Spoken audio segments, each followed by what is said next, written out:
South Korea's military is planning on resuming artillery drills on land and at sea after it declared there will no longer be buffer zones on the inter-Korean border.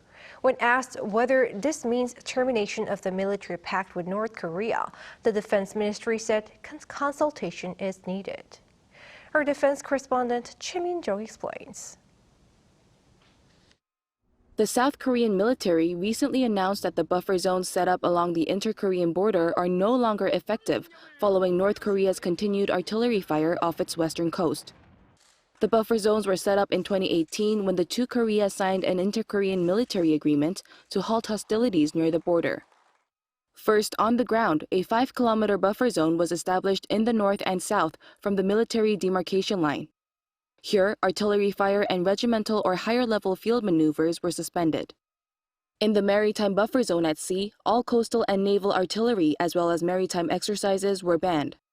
In the air, a no-fly zone banned aircraft from flying within 20 kilometers of the MDL in the western section of the demilitarized zone and within 40 kilometers of the zone in the east.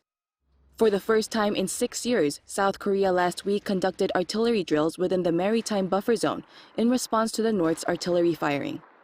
The Defense Ministry on Tuesday revealed plans to resume artillery exercises in the buffer zone on land as well. As you know, due to the September 19th military agreement, there were restrictions on large-scale regiment-level maneuver training and artillery fire training within 5 kilometers from the MDL. So there were some limitations in establishing a readiness posture in border areas with frontline units.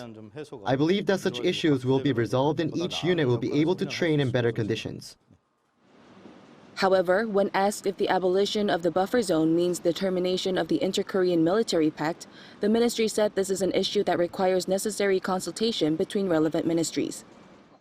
The Defense Ministry seems to be responding to North Korea's provocations, while the government is thinking there's no need for us to be the first to destroy the military pact, as it's already dead. The expert added that it would be difficult for Pyongyang to pose a direct threat as long as the South Korean military remains on high alert. Choi Min-jung, Arirang News.